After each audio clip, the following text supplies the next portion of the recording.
هلو دوستان، سولفچیس هستم. خوش اومدید به این ویدیو. آقا ما امروز اومدیم به یه شخصی اکشن بدیم. اسمش متینه فکر میکنم، اگه اشتباه بگم یا اول تو این حسا یه کلام مخصوصی هم داره، نمیشه درست استفاده کرد. رفت زدم یه ای. آره اومدیم به ریاکشن بریم. خیلی حال میکنم باش، ویدیوهاش خنده داره. گفتم چند تا ویدیوش با هم دیگه ببینیم، بریم سراغش دیگه. بیشترم عشق ابدی رو میسازه. یه دقیقه وایسا. نه وای نمیستم.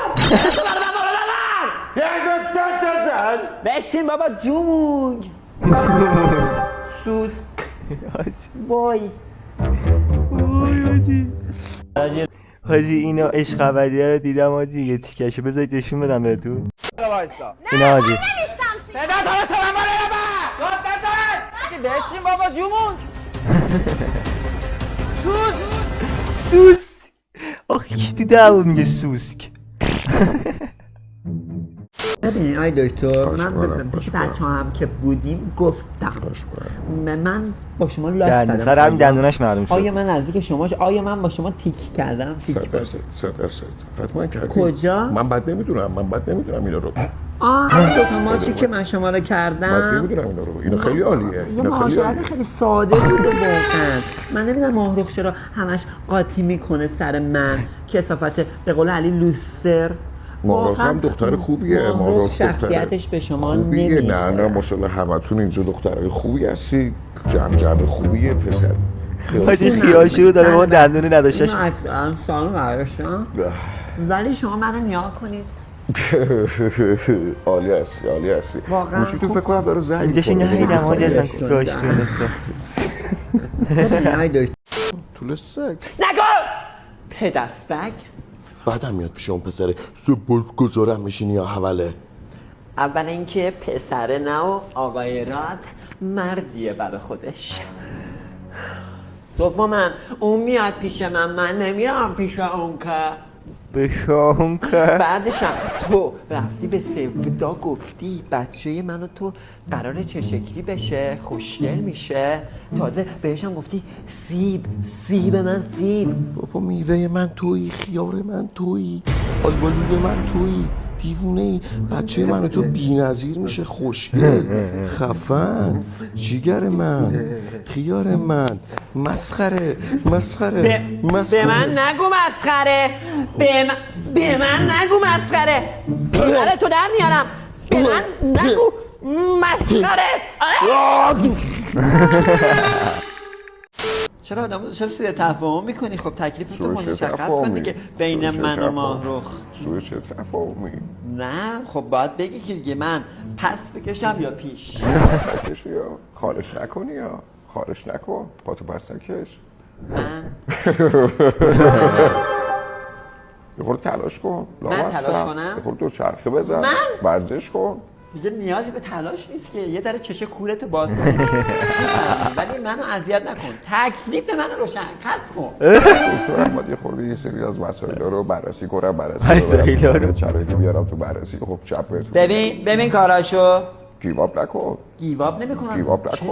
گیواب نکن. باید بین من و ماهرخ یک نفر انتخاب. گیواب کن. نه باید انتخاب کن. چرا ببخشید رشته کلام. چای من اگه برای شما چای آوردم دلیل بر این نمیشه که من انسان حولی باشم. نه من زیبایی ها رو دوست دارم و از طرف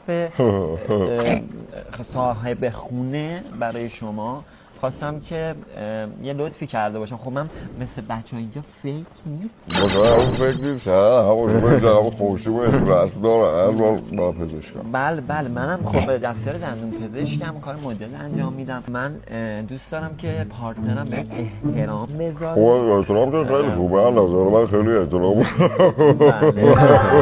حالا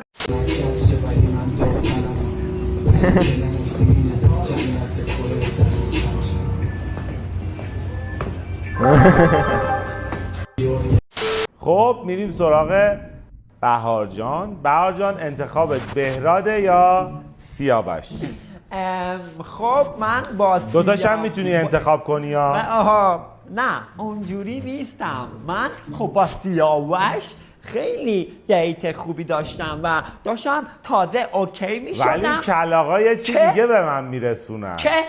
چه بهراد اومد. سپاسگزارم من حول پرومکس رو تحویل بهرادم میگیری. با این مدل موش خیلی خوشگل. الان پس به نظر. بهراد فکر نمی کنی؟ نه معلومه. نه بهرادم میتونم نگه دارم. نگه تو آب نمک بزن. نه آب نمک مال کسی که نخ میده. من نخ نمیدم. خود واقعیم صدام هم همین شکلیه. نه من اصلا نخ نمیدم به اگه بخوام با موجودی کارتم جایی برم فقط میتونم برم تو فکر. تو در و دیوار هرچی و پرت نمی کردم تو اگه دوست هم داشتی. سیگاری ها 4 دستن. سیگار داره، فندک هم داره. سیگار داره، فندک نداره، الکی کش. سیگار نداره، فندک داره، مفکش. سیگار نداره، فندک هم نداره، ای کس. واسه آشتی با تو از راه دراز اومدم. دمتون گرم این ویدیو رو دیدین. این ویدیو رو هم تموم شد. امیدوارم حال کرده باشین. تا ویدیو بعدی فعلا خداحافظ.